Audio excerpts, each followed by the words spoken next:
Welcome to sports live presented by white plus pro sensitive toothpaste. আপনাদের সঙ্গে আছি আমি রঞ্জন শান্ত।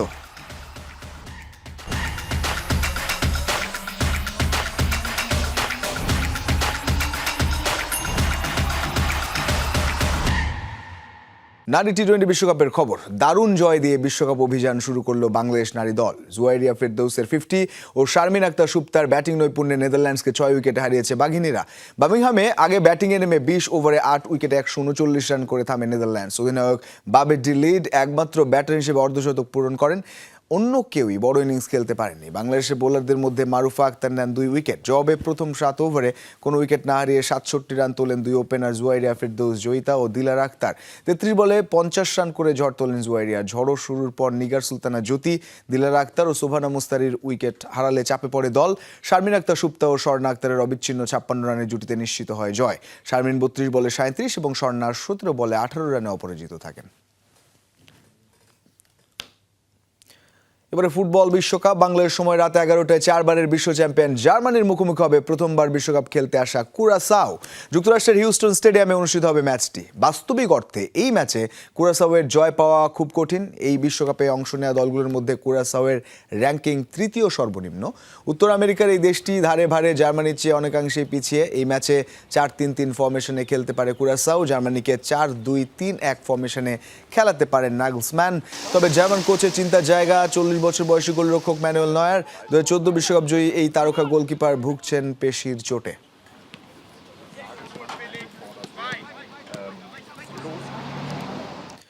এদিকে দিবাগত রাত 2টায় নেদারল্যান্ডসের মুখোমুখি হবে জাপান। এফ গ্রুপের এই ম্যাচের ভেন্যু ডালাস। আর সোমবার সকালে মুখোমুখি হবে এই গ্রুপের বাকি দুই দল সুইডেন ও তিউনিসিয়া। সবশেষ বিশ্বকাপের কোয়ার্টার ফাইনালে খেলেছিল নেদারল্যান্ডস। সেবার আর্জেন্টিনার কাছে হেরে বাদ পড়েন ডাচরা। এবার অধরা শিরোপা স্পর্শের লক্ষ্যে প্রথম ম্যাচে প্রতিপক্ষ হিসেবে জাপানকে পাচ্ছে নেদারল্যান্ডস। সবশেষ ইউরোতেও দলটা খেলেছিল সেমিফাইনাল। আর এ নিয়ে টানা 8 আসরে বিশ্বকাপ খেলছে জাপান, কিন্তু কখনোই তারা পৌঁছাতে পারেনি কোয়ার্টার ফাইনালে। গত আসরে জার্মানি ও স্পেনকে হারানোর স্মৃতি নিশ্চয়ই এই ম্যাচে কাজে লাগাতে চাইবে এই এশিয়ান পরাশক্তি। সবশেষ 5 ম্যাচে জিতে বেশ আত্মবিশ্বাসীও দলটা। মরক্কোর বিপক্ষে ব্রাজিলের পারফরমেন্সে হতাশ ভক্তরা। কিন্তু কেন? পিছিয়ে পড়ে 32 মিনিটে সমতায় আসার পরও কেন দ্বিতীয় গোলের দেখা পেল না আনচেলত্তির দল? ফিনিশিং ব্যর্থতা, রাইট ব্যাক আর মাঝমাঠের দুর্বলতা ফুটে উঠেছে ম্যাচে। বিস্তারিত ডেস্ক রিপোর্টে।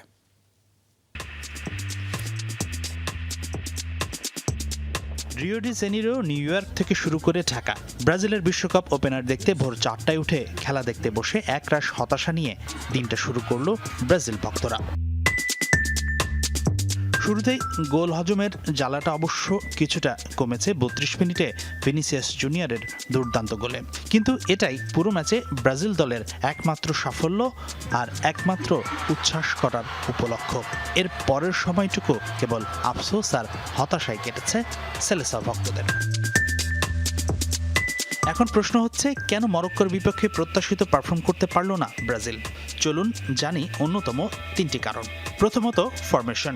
শুরুতেই 4-2-3-1 ফরমেশনে মাঠে নেমেছিল ব্রাজিল। তাতে লেফট উইঙ্গে ভিনি, সেকেন্ড স্ট্রাইকার বা নাম্বার 10 হিসেবে মাঝে রাফিনিয়া আর রাইট উইঙ্গে ছিলেন লুকাস পাকেতা। মূলত বার্সেলোনার হয়ে লেফট সাইডে খেলে অভ্যস্ত রাফিনিয়াকে কিছুটা কমফোর্ট দিতেই হয়তো কোচ অ্যানচেলোত্তি তাকে খেলিয়েছেন নাম্বার 10 রোলে। কিন্তু তাতে মাঝ মাঠে তৈরি হয়েছিল শূন্যতা।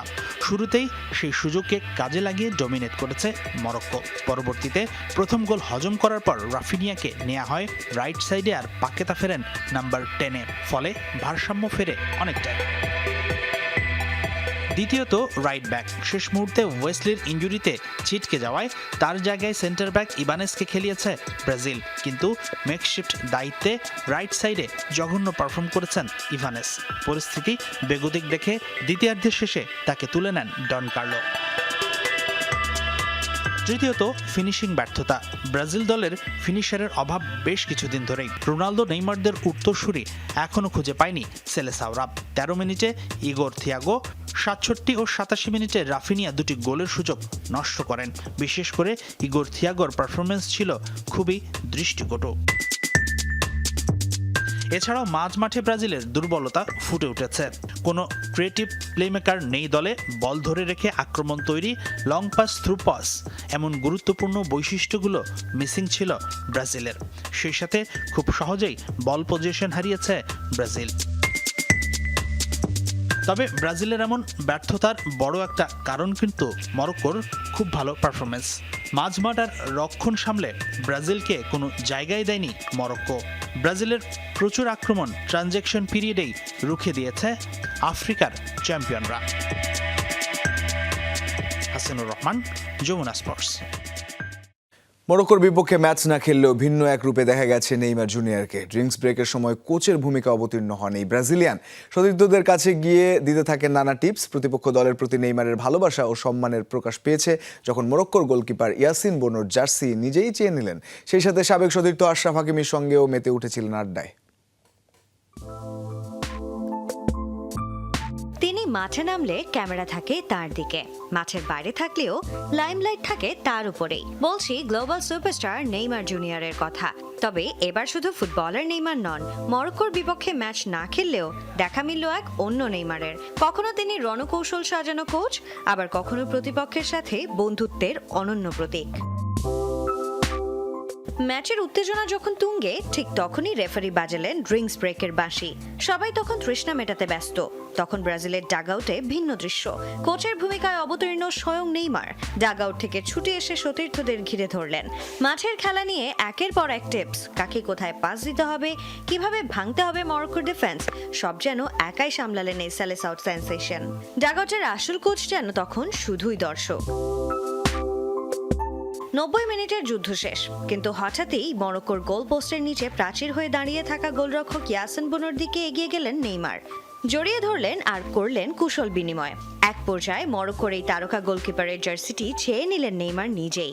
একজন বিশ্বসেরা ফরওয়ার্ড যখন প্রতিপক্ষের গোলরক্ষকের জার্সি সমীহ করে নিজের করে নেন, তখন ফুটবল দুনিয়া আরও একবার দেখল নেইমারের সেই চেনা বিনয়ী রূপ। তবে চমকের শেষ এখানেই নয়। ম্যাচ শেষে ব্রাজিলের ডাগআউটে বিষাদের ছায়া থাকলেও নেইমার মেতে উঠলেন মরক্কোর ফুটবলারদের সাথে উল্লাসে। বিশেষ করে ক্যামেরার লেন্স যখন খুঁজে নিল আশরাফ হাকিমিকে, তখন দৃশ্যপট পুরো বদলে গেল। পিএসজির সেই পুরনো সতীর্থ, পুরনো বন্ধু হাকিমিকে মাঠের বৈরিতা ভুলে জড়িয়ে ধরে আনন্দে মাতলেন নেইমার। যেন মনে হচ্ছিল জয়টা ব্রাজিলের না হলেও বন্ধুদের এই জয়ে সমান আনন্দিত নেইমারও। হার জিত তো খেলার অংশ, কিন্তু নেইমার মাঠের ভেতরে আর মাঠের বাইরে যেভাবে মন জয় করেছেন কোটি ভক্তের, তা চিরকাল মনে রাখার মতো। সাঞ্জনা আইভি, যমুনা স্পোর্টস।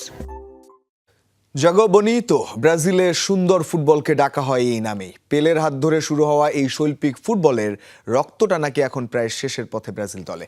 জাগো বনিতোর শেষ পতাকাটার বাহক বলা হয় ভিনিসিয়াস জুনিয়রকে। সেই ভিনির গোলে মরক্কোর বিপক্ষে পয়েন্ট পেয়েছে ব্রাজিল। ভিনির সাথে রাফিনিয়াও ভালো করলে শক্ত ভিত পাবে ব্রাজিলের হেক্সা মিশন।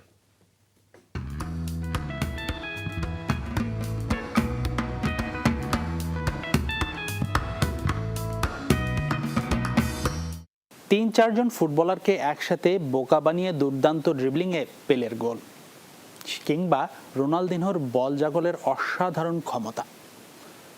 সেই সাথে রিকার্ডো কাকার বলের উপর নিয়ন্ত্রণ আর প্রতিপক্ষের আক্রমণ ভাগে ডিফেন্স চেরা পাস। আর এই প্রত্যেকের সংমিশ্রণে কিছু কিছু গুণাবলী নিয়ে প্রাইমে থাকা নেইমার জুনিয়রের ফুটবল শৈলী তো সবার জানা। ব্রাজিলের এই সুন্দর ফুটবলকে বলা হয় জাগো বনিতো। তবে বর্তমান প্রজন্মের যে খেলোয়াড়রা ব্রাজিল জাতীয় দলে খেলছেন, তাদের মধ্যে নাকি এই জাগো বনিতোর রক্তটা কমে গেছে বলে থাকেন সমালোচকরা। তবে যেই দুই একজন ফুটবলারের মধ্যে সেই জাগো বনিতোর রক্তটা এখনো বহমান, নিশ্চিতভাবেই তাদের মধ্যে একজন এই ভিনিসিয়াস জুনিয়র। মরক্কোর বিপক্ষে প্রথম ম্যাচে ভিনিসিয়াসের এই জাগো বনিতোর ছন্দেই ব্রাজিল 1 পয়েন্ট পেয়েছে। ব্রাজিল এবারের বিশ্বকাপে পথ চলায় কত দূর এগোবে তা অনেকাংশেই নির্ভর করছে এই ভিনির উপর। ভিনি তার গতির সাথে ফিনিশিংয়ে যদি আরেকটু ইমপ্রুভ করতে পারেন, ম্যাচে ক্লিনিক্যাল হতে পারেন, তাহলে ব্রাজিলের হেক্সা মিশনের পথটা কিন্তু অনেকটা সুগম হবার কথা। ভিনির আরেক সতীর্থ, তার মধ্যেও জাগো বনিতোর ছন্দ দেখা যায় হরহামেশায়। বিশেষ করে ক্লাব ফুটবলে জাগো বনিতোর ঝলক তো তিনি প্রায়শই দেখিয়ে থাকেন। বলছি রাফিনিয়ার কথা। তবে জাতীয় দলে আউট অফ পজিশনে খেলা রাফিনিয়া হয়তো সেরাটা দিতে পারেন না এই কারণেই। কিন্তু কোচ কার্লো অ্যানচেলত্তিও নাছোড়বান্দা, মরক্কোর বিপক্ষে ভিন্ন 3টি পজিশনে রাফিনিয়াকে খেলিয়েছেন। শুরুতেই ফলস 10, এরপরে রাইট উইঙ্গার, আবার কুনিয়া মাঠে নামার পর ফলস 9 হিসেবে খেলেছেন এই রাফিনিয়া। সবকিছু মিলিয়ে ভিনিসিয়াসের পাশাপাশি রাফিনিয়ার কাছ থেকেও যদি ডন কার্লো সেরাটা আদায় করে নিতে পারে, তাহলে কিন্তু ব্রাজিল হেক্সা জয়ের মিশনে যেতে পারে অনেক দূরই, তাই নয় কি? হাসিনুর রহমান, যমুনা স্পোর্টস। শরণার্থী শিবির থেকে বিশ্বকাপের মঞ্চ, নিজ প্রতিভায় বিকশিত হয়েছেন অস্ট্রেলিয়ার নেস্তরি ইরানকুন্ডা। সকারুদের বিশ্বকাপের মিশনে গোল করে তুরস্কের বিপক্ষে জয়ে রেখেছেন ভূমিকা। এই স্ট্রাইকারের সাথে অস্ট্রেলিয়ার আক্রমণ ভাগে নেতৃত্ব দিচ্ছেন তুরে ও মাবিলের মতো ফুটবলাররা। প্রমাণ করেছেন সুযোগ পেলে শরণার্থীরাও উজ্জ্বল করতে পারে দেশের মুখ। সমর্থকদের এই বাঁধভাঙা আনন্দ প্রমাণ করে ক্রিকেটের মতোই অস্ট্রেলিয়ায় বেশ জনপ্রিয় খেলা ফুটবল। তুরস্ককে 2-0 গোলে হারিয়ে বিশ্বকাপ মিশন শুরু করা কেবল একটি জয়ই নয়, বরং দেশটির ইতিহাসের পাতায় লেখা থাকবে মহাকাব্যিক মানবিক গল্প হিসেবে। কেননা শরণার্থী শিবিরে বেড়ে ওঠা 3 আফ্রিকান ফুটবলার সামলাচ্ছেন তাদের আক্রমণ ভাগ। মোহাম্মদ তুরে, নেস্তরি ইরানকুন্ডা ও আওয়ার মাবিল অস্ট্রেলিয়ায় 5 লাখ অভিবাসীদের কাছে কেবল ফুটবলার নন, তারা এক একজন মহাতারকাও বটে। তুরস্কের বিপক্ষে ম্যাচ দিয়ে বিশ্বকাপে অভিষিক্ত তুরে ও ইরানকুন্ডা চিনিয়েছেন নিজেদের জাত, যে আনন্দের জোয়ার উত্তর আমেরিকা থেকে আছড়ে পড়েছে তাসমান পারে। বুরুন্ডিয়ান বাবা মায়ের সন্তান 20 বছর বয়সী ইরানকুন্ডা জন্মগ্রহণ করেছিলেন তানজানিয়ার এক শরণার্থী শিবিরে। সেখান থেকে উঠে এসেই বিশ্বকাপে সবুজ গালিচায় লিখলেন ইতিহাস। ম্যাচের শুরু থেকে অস্ট্রেলিয়াকে চেপে ধরা তুরস্ককে স্তব্ধ করে দেন নেস্তরি ইরানকুন্ডা। 2-0 গোলের জয়ের দিনে স্ট্রাইকারই খুললেন গোলের খাতা। অস্ট্রেলিয়ায় অভিবাসীদের আবাসন সংকট ও সামাজিক সমস্যা নিয়ে বিতর্ক যখন তুঙ্গে, তখন ইরানকুন্ডা সহ তুরে মাবিলরা হয়ে উঠেছেন সকারুদের নকআউট পর্বে যাওয়ার মূল ভরসা। লাইবেরিয়ায় গৃহযুদ্ধ থেকে বেঁচে ফেরা 22 বছর বয়সী স্ট্রাইকার মোহাম্মদ তুরে ঋণ শোধের জন্য হলেও দারুণ কিছু করে দেখাতে চান। তুরস্ক বধের মাধ্যমে ইরানকুন্ডা তুরেরা কেবল অস্ট্রেলিয়াকে 3 পয়েন্ট এনে দেননি, প্রমাণ করেছেন আশ্রয় দিলে শরণার্থীরাও বিশ্ব মঞ্চে উজ্জ্বল করতে পারে দেশের মুখ। নাসিফ শুভ, যমুনা স্পোর্টস। লিসবন থেকে ফ্লোরিডা নিজস্ব ভঙ্গিমায় বিশ্বকাপের মঞ্চে এলেন ক্রিশ্চিয়ানো রোনালদো। যুক্তরাষ্ট্রের মাটিতে চেনা ছন্দে সেরেছেন প্রথম অনুশীলনও। পর্তুগিজদের স্বপ্ন পূরণে CR7-এর সঙ্গী এবার ব্রুনো, ভিতিনহা, নেভেজ, সিলভা, দিয়াজদের মতো শক্তিশালী তারকারা। তবে নিজের রেকর্ড 6ষ্ঠ বিশ্বকাপে দেখা হতে পারে মেসির সঙ্গেও। দ্য লাস্ট ডান্স রাঙাতে প্রস্তুত রোনালদো। ফ্লোরিডার পাম বিচ আন্তর্জাতিক বিমানবন্দরে নামার মুহূর্তে ক্যামেরাবন্দি ক্রিশ্চিয়ানো রোনালদো। এভাবে বিশ্বকাপের মঞ্চ মাতাতে আসার শেষ ফ্রেমও হতে পারে এটা। যুক্তরাষ্ট্রের বিমানে চড়ার আগেই ফিটনেসের প্রশ্নটা উড়িয়ে দিয়ে এসেছেন লিসবনের সংবাদ সম্মেলনে। বয়সকে বুড়ো আঙুল দেখিয়ে নিজের রেকর্ড 6ষ্ঠ বিশ্বকাপ মাতাতে প্রস্তুত CR7। চিলি ও নাইজেরিয়ার বিপক্ষে বিশ্বকাপের শেষ 2 প্রস্তুতি ম্যাচে ভালো করতে পারেননি, হয়েছে সমালোচনাও। তবে ইতিবাচক মানসিকতা নিত্যসঙ্গী পর্তুগিজ সুপারস্টারের। হিউস্টনের অনুশীলন সেশনেও যেন ফিরল সেই চিরচেনা তারুণ্য। গত বছর কোচ রবার্তো মার্তিনেজের অধীনে উয়েফা নেশনস লিগ জয় দলটির মানসিকতা বদলে দিয়েছে। ম্যানচেস্টার ইউনাইটেডের হয়ে এক মৌসুমের সর্বোচ্চ 21 অ্যাসিস্টের রেকর্ড গড়া ব্রুনো ফার্নান্দেজ আছেন দুর্দান্ত ফর্মে। প্রস্তুতি ম্যাচেও তিনি অসাধারণ খেলেছেন। এছাড়া প্রতিটি পজিশনে সময়ের অন্যতম সেরা সব ফুটবলার রয়েছে তাদের দলে। Vitinha, Joao Neves, Bernardo Silva, Ruben Dias, গঞ্জালো রামোসরা যে কোনো প্রতিপক্ষকে ধ্বংস করতে প্রস্তুত। 1966 সালের পর কখনোই সেমির গন্ডি পার হতে না পারা পর্তুগাল এবার ট্রফি জয়ের তালিকায় হট ফেভারিট। 17 জুন DR কঙ্গোর বিপক্ষে ম্যাচ দিয়ে শুরু হচ্ছে পর্তুগিজদের বিশ্বকাপ মিশন, যে মিশনে দেখা হতে পারে রোনালদো, মেসির। সব থেকেও ক্রিশ্চিয়ানোর যা নেই তা হলো একটা বিশ্বকাপ জয়। ফুটবল বিধাতা কি লিখেছেন ভাগ্যে তা এখনো অপ্রকাশিত। তবে বিশ্বমঞ্চে লাস্ট ডান্সটা নিশ্চয়ই রাঙাতে চাইবেন CR7। রঞ্জন শান্ত, যমুনা স্পোর্টস। বিশ্বকাপের জন্য মেক্সিকোর সীমান্তবর্তী শহর তিজুয়ানায় ক্যাম্প করেছে ইরান। শহরটাতে মাত্র ২০ জনের ক্ষুদ্র একটা ইরানি কমিউনিটি আছে। বেস ক্যাম্প করতে দলটা তিজুয়ানায় আসলে তাদের স্বাগত জানান ইরানিরা। এমন সমর্থন পেয়ে ইরানের ফুটবলাররাও দারুণ খুশি। আগামী ১৬ জুন প্রথম ম্যাচে নিউজিল্যান্ডের মুখোমুখি হবে ইরান। যুক্তরাষ্ট্র মেক্সিকো সীমান্তের সমুদ্র ঘেঁষা ছোট্ট শহর তিহুয়ানা। ১৯২০-এর দশকে মার্কিন যুক্তরাষ্ট্রে যখন মদ নিষিদ্ধ হয়, এই তিহুয়ানা তখন আমেরিকানদের প্রধান আমোদ প্রমোদ কেন্দ্রে পরিণত হয়। বছর জুড়ে শহরটা সংবাদের শিরোনামও হয় নানাবিধ খারাপ ঘটনায়। শহরটা এখনো হেডলাইনে ইরান জাতীয় দলের জন্য। যুক্তরাষ্ট্র ও ইরানের মধ্যে যুদ্ধাবস্থার কারণে মার্কিন ভিসা পাওয়া নিয়ে অনিশ্চয়তা দেখা দেওয়ায় ম্যাচ ভেন্যু থেকে কাছের এই শহরেই ইরান তাদের ঘাঁটি গেড়েছে। বিতর্ক সেখানে সঙ্গী ছিল, যেখানে মদ নিষিদ্ধ এবং নারীদের জন্য হিজাব বাধ্যতামূলক সেই ইরান বেস ক্যাম্প হিসেবে বেছে নিয়েছে এমন একটা শহর, যেটা আবার স্ট্রিপ ক্লাব ও জুয়ার আসরের জন্য পরিচিত। শহরটাতে একেবারে ক্ষুদ্র একটা ইরানি কমিউনিটি আছে। মাত্র ২০ জনের ইরানি কমিউনিটিতেও রাজনৈতিক মতবিরোধ কম নাই। তবে একটা জায়গায় সবাই একই, ইরান ফুটবল দলের সমর্থনে। এই যেমন ইরান ফুটবল দল তিহুয়ানায় আসলে তাদের স্বাগত জানান ইরানিরা। This is our city. আমি তাদের দেখাতে চাই যে এটি আমাদেরও শহর। রাজনীতি আর খেলাধুলাকে একসঙ্গে মেশানো উচিত নয়। তারা আমাদের দেশের মানুষ, তাই আমি তাদের সম্মান করি। এটা আমাদের কর্তব্য। অনেকেই সরকারের কারণে দলকে সমর্থন করতে চান না, কিন্তু আমার কাছে এই দল ইরান দেশের প্রতিনিধিত্ব করে, সরকারের নয়। তাই আমি তাদের সমর্থন করি। দূর দেশে এমন সমর্থন পেয়ে অভিভূত ইরান জাতীয় দলের ফুটবলাররা। সাইদ এজাতুল্লাহি যেমন আশাই করেননি এমন সমর্থনও তাদের মিলতে পারে। তিহুয়ানা এবং বিশেষ করে মেক্সিকোর মানুষ সম্পর্কে আমি যা বলতে পারি, তারা অসাধারণ। তারা খুবই বন্ধুত্বপূর্ণ। একজন ইরানি হিসেবে আমি এখানে এসে এই অসাধারণ দেশে বিশ্বকাপের পরিবেশ অনুভব করে খুবই আনন্দিত। আগামী ১৬ জুন প্রথম ম্যাচে নিউজিল্যান্ডের মুখোমুখি হবে ইরান। এই ম্যাচ দিয়েই তারা তাদের বিশ্বকাপ যাত্রা শুরু করবে। আফরান পিয়াল, যমুনা স্পোর্টস। বিশ্বকাপ শুরুর আগে জার্সি নিয়ে বিপাকে পড়ল মিশর। কিটে আনতে হচ্ছে বড় ধরনের পরিবর্তন। ফিফার নতুন কিট নীতিমালা অনুযায়ী আন্তর্জাতিক টুর্নামেন্টের বাইরে কোনো সাফল্যের প্রতীক জার্সিতে ব্যবহার করা যাবে না। এই কারণে আফ্রিকা কাপ অব নেশনসের শিরোপা স্মরণে থাকা 7টি তারার ব্যবহার বন্ধ করতে হচ্ছে দলটিকে। একই সঙ্গে জার্সির পেছনের নম্বরের রং ও পরিবর্তনের নির্দেশ দিয়েছে ফিফা, যাতে সম্প্রচারে পরিষ্কারভাবে দৃশ্যমান হয়। বিশ্বকাপে নিজেদের ১৩,০০০ সমর্থককে নিষিদ্ধ করতে চায় আর্জেন্টিনা। নিজেদের প্রথম ম্যাচে মাঠে নামার আগেই কঠোর অবস্থান নিয়েছে আর্জেন্টিনা সরকার।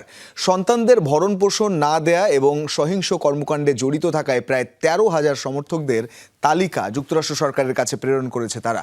লক্ষ্য, এদের যেন বিশ্বকাপের কোনো ম্যাচে প্রবেশ করতে দেওয়া না হয়। আর্জেন্টিনা সরকারের মতে, যারা নিজেদের সন্তানের মৌলিক দায়িত্ব পালন করে না, তাদের বিশ্বকাপের মতো বড় ক্রীড়া আসরে অংশ নেওয়ার সুযোগ পাওয়া উচিত নয়। বিশ্বকাপের মাঝে এলো সুখবর। বাবা হলেন ইকুয়েডরের ফুটবলার ডেনিল কাস্তিও। সুস্থ আছেন এই মিডফিল্ডারের স্ত্রী ও সন্তান। আইভরি কোস্টের বিপক্ষে শেষ মুহূর্তের প্রস্তুতির সময়ে জানতে পারেন কন্যা সন্তানের বাবা হওয়ার খবর। এই আনন্দ ততক্ষণে ছড়িয়ে পড়ে তার সতীর্থ সহ কোচিং স্টাফদের মাঝেও। বিশ্বকাপ মঞ্চে দেশের হয়ে মাঠের লড়াইয়ের আগে বাবা হওয়ার আনন্দ এই মিডফিল্ডারের জন্য বাড়তি প্রেরণা। এবার এই আনন্দঘন মুহূর্তকে মাঠে জয় দিয়ে রাঙাতে চাইবেন তিনি। বনানীতে বিপুল দর্শক সমাগমের মধ্য দিয়ে শেষ হলো জাতীয় পাঞ্জা প্রতিযোগিতা। এতে দেশসেরা পাঞ্জা লড়ুকার খেতাব জিতেছেন পুরান ঢাকার টি.এ. ওসমানী। বাংলাদেশ পাঞ্জা অ্যাসোসিয়েশনের আয়োজনে বনানীর এই লড়াইয়ে মেতেছিলেন দেশসেরা ১০০ প্রতিযোগী। সবচেয়ে আকর্ষণীয় ম্যাচে মিরপুরের ফুয়াদুল ইসলাম ফায়াজকে হারিয়ে সারা বাংলাদেশে ১ নম্বর র্যাঙ্কিং নিজের করে নেন পুরান ঢাকার টি.এ. ওসমানী। অন্য ম্যাচে আল সামিকে পরাজিত করে ২ নম্বর র্যাঙ্কিংয়ে জায়গা করে নেন ডাক্তার ইব্রাহিম শুভ। এছাড়া ৫৫ কেজি ক্যাটাগরিতে ভালুকার রাকিব হোসেনকে হারিয়ে দেশসেরা হয়েছেন মিরপুরের আরিয়ান ইসলাম। তীব্র প্রতিদ্বন্দ্বিতাপূর্ণ এই টুর্নামেন্ট দেখতে ভেন্যুতে ভিড় করেছিলেন বিপুল সংখ্যক পাঞ্জা অনুরাগী।